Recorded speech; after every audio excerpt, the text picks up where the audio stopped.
She only went to the funeral out of respect. Nora didn't even like the man, not really, but she had worked under him for 5 years. And once, a long time ago, she thought he believed in her. That was before everything fell apart, before he crushed her. Now here she was, standing in the back of a church that smelled like old flowers and dust, wearing a black coat that didn't fit right anymore. She hadn't spoken to anyone from that world in over 3 years, not since she was fired. It was cold inside. Not just from the weather outside, but from the people. Everyone looked polished and perfect. All the old coworkers, the board members, his family, his daughter. Nora kept her head down. She didn't want to be noticed. She wasn't here to make a scene, just to pay her respects.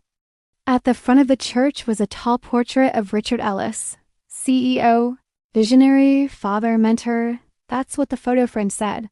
But Nora remembered him differently. He used to call her his rising star until she made one mistake. And he used it to throw her under the bus, publicly and loudly. And he made sure she'd never get another job in that field again. It was hard to forget that. So no, Nora wasn't here out of love. She was here because sometimes you go to funerals just to close a door. The service began. People spoke. His daughter talked about what a great father he was. A former VP spoke about leadership and loyalty. Nora's jaw clenched. She wondered if anyone in the room knew how many people Richard had quietly destroyed behind closed doors, how many careers he stepped on. The service was long. She didn't plan to stay for the reception.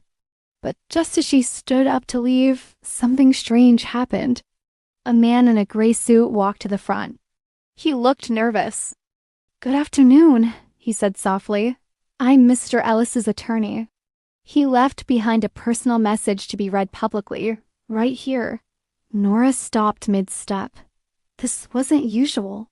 Funerals didn't include will readings, especially not in front of everyone. But the church grew quiet. Everyone turned to listen. The man cleared his throat and opened a sealed envelope. Then he read, "If you were hearing this, then I've finally left this world. I had power, money, and a family that I loved in my own strange way. But I also had enemies, many of them earned, some maybe not." Nora blanked. What was this? "I've made peace with most things. But there is one piece of unfinished business. There is a file, a confession, you could say. I never meant for it to see daylight, but I've written it. And it's hidden in the place I spent most of my mornings before work, my first desk, the one by the window at the old office."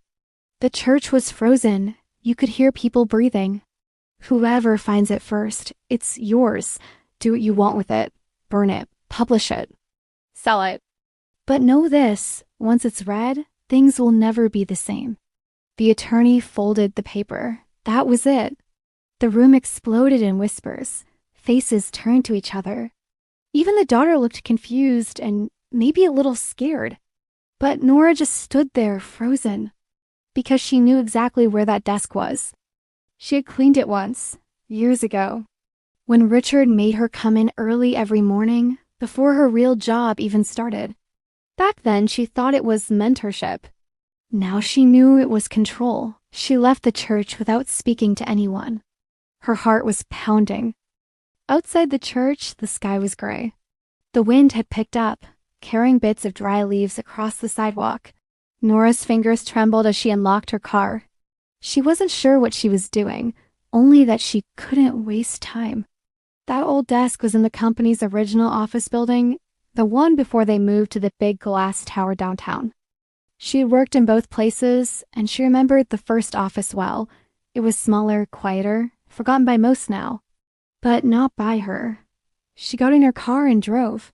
She hadn't been near that part of town in years. As she drove through the old neighborhood, memories came flooding back. Early mornings with cheap coffee.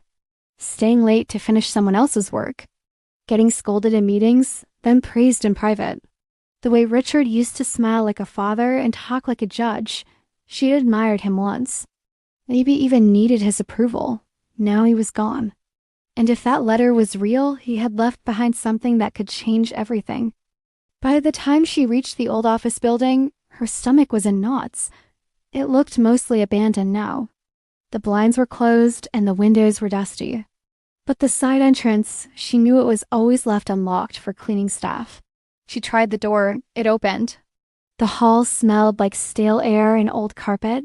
The lights flickered faintly. She moved quickly.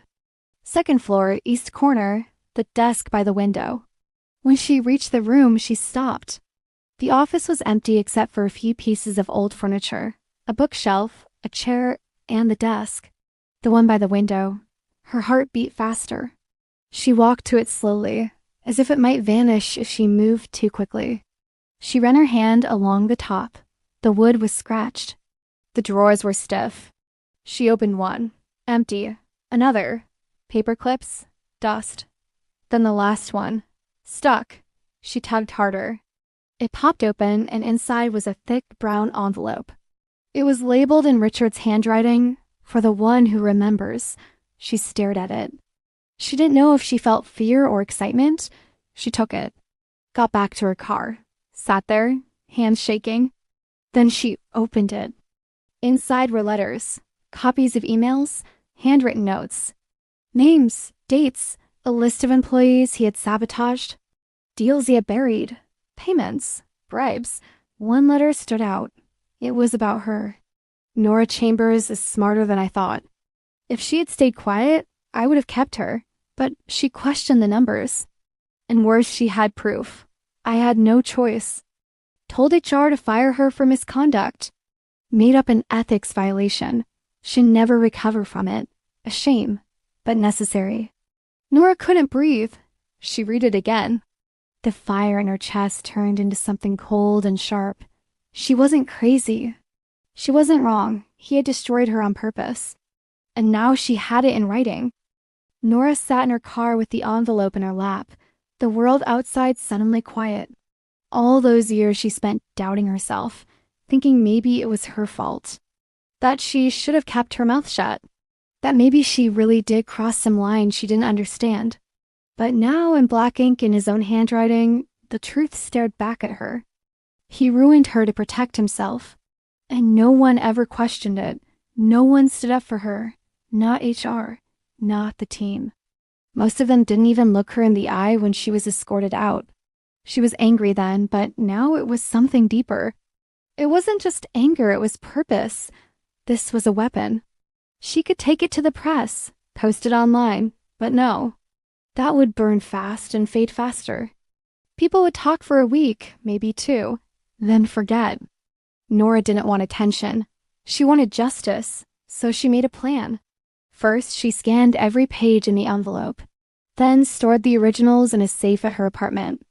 Then she looked up someone she hadn't seen in years, Claire Jennings, a quiet, sharp woman who used to work in accounting. Back then, Claire had pulled her aside once, just once, and said, "Careful, you're starting to ask the wrong questions." Nora hadn't understood at the time. But maybe now Claire would listen. She found her through LinkedIn. Claire was working at a mid-sized firm now, still in finance. Nora sent a message. "Hi, Claire. I know it's been a long time, but I found something about Richard, about what happened to me and maybe others. Can we meet?" Claire replied within the hour. "Yes, I always knew something was off. I'm glad you're not letting it go." They met at a small cafe the next day. It was quiet, tucked between a bookstore and a laundromat. Claire looked older, but just as alert as ever. When Nora laid out the papers, Claire's face went pale. "I knew he was hiding things," she whispered. "But this is criminal," Nora leaned in. "I want to build a case," she said. "Not just against Richard, but the people who helped him cover it all up." Claire nodded slowly. "I can help," she said. "But it's not just him. Some of the people still running the company were in on it. They'll do anything to keep this buried." "I'm not afraid anymore," Nora said. Claire smiled for the first time. "Then let's make them afraid." They worked in secret. Claire had saved old files, financial reports, memos. Together, they started connecting the dots. It was worse than Nora thought. Bonuses paid out to board members for fake deals. Employees blacklisted for reporting harassment. even charitable donations that never made it to the charities. And the best part, Nora wasn't alone anymore. More people came forward, an old assistant from HR, a former IT manager. They all had stories, little pieces of truth, enough to build something big. And once they had it all, Nora made one more call. To a name Richard himself had once warned her about, Marla Voss, an investigative journalist with a reputation for taking down giants. Marla Voss didn't waste time. She met Nora in a diner booth with a notepad already open, a coffee in one hand and eyes that didn't blink much. Start from the beginning, Marla said. Don't skip. Nora told her everything. What happened back then? The lies, the firing, the file from the funeral, the proof. Marla didn't say much. She just listened, scribbled fast, nodded once or twice. When Nora was finished, she slid the envelope across the table. Marla flipped through it silently. Then she looked up and said, You realize this could blow the whole company wide open. I do, Nora said, and I'll drag some names through the dirt. They deserve it. Marla smiled slightly. Good, I like you. Over the next few weeks, things moved fast. Marla did her homework. She cross-checked everything. She called other sources, got legal clearance, interviewed the other former employees Nora had brought in. The more she uncovered, the uglier it got. And then the article went live, front page. Full spread, national news. Billion-dollar legacy tainted by lies. The hidden scandals of Richard Ellis. Names were named, dates listed. Scans of Richard's own letters published in full. It was all out in the open now. The company released a vague statement. We are shocked and saddened. We take these allegations seriously, but no one believed them. Board members started resigning. Shareholders demanded audits. Nora watched it all unfold like she was outside her own body. She didn't feel joy, not yet. What she felt was release. Like something heavy she had carried for years had finally been set down. 2 days after the article broke, Nora got a message. From Lena, Richard's daughter. The one who had spoken at the funeral. The one who used to smile politely at Nora in the hallway, but never say much. The message said, Can we talk? Nora hesitated. Then said yes. They met in a park. Lena looked tired. She sat on the bench and stared at the pond for a while before speaking. My father wasn't a good man, she said, but I didn't know how bad it was. Nora said nothing. I read your name in the article. I remembered you, I'm sorry. I don't know if it means anything, but I'm sorry. It means something, Nora said quietly. Lena nodded. I always thought he was protecting us. Turns out he was just protecting himself. She stood up. I hope you get your life back, really. And then she left. Nora sat there alone again. But it was different now. She wasn't invisible. She wasn't a victim. She was someone who had taken back the truth. And now she could finally move on. A month passed. The story kept spreading. A formal investigation was launched into Richard Ellis's company. More whistleblowers stepped forward. People Nora had never even met. One woman said she'd held her story in for 10 years. Another said she'd been blacklisted from the industry and thought she'd never work again. Now, thanks to Nora, they had a voice. And not just that. Some of them got their reputations back. A few even received settlements. Quiet ones, but still. As for Nora, she didn't go back to the old industry. She didn't want it anymore. Instead, she started consulting for startups, young companies just getting off the ground.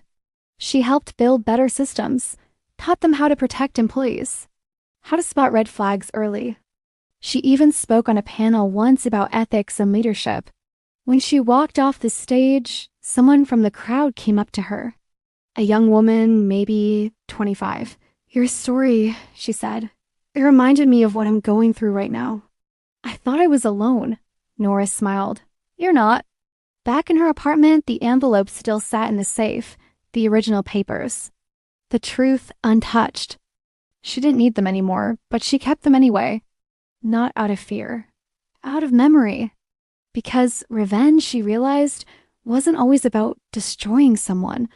Sometimes it was about reclaiming what they took from you, your voice, the future, your power. And once you take that back, they don't win anymore. You do!